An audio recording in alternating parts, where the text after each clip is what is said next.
নতুন মজুরি বাস্তবায়নের দাবিতে সারা দেশে নিটিং ও কলার কারখানায় অনির্দিষ্টকালের কর্মবিরতি চলছে। বাংলাদেশ নিটিং ওনার্স অ্যাসোসিয়েশনের পূর্ব ঘোষণা অনুযায়ী সকাল থেকে শুরু হয় কর্মসূচি। এখন জন্ম সনদ দিয়ে খোলো বিকাশ স্টুডেন্ট অ্যাকাউন্ট, নিজের বিকাশ নিজে কর।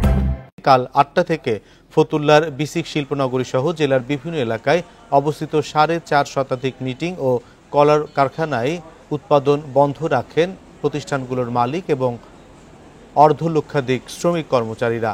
তাদের দাবি, ডলারের মূল্য বৃদ্ধির কারণে আমদানি নির্ভর কাঁচামালের দাম, দফায় দফায় বিদ্যুতের বিল বাড়ানো সহ নানা কারণে খরচ বেড়েছে। এর উপর গার্মেন্টস মালিকরাও ন্যায্য মজুরি দিচ্ছেন না। এর জেরে এর মধ্যেই ৩০% কারখানা বন্ধ হয়ে গেছে বলে দাবি তাদের।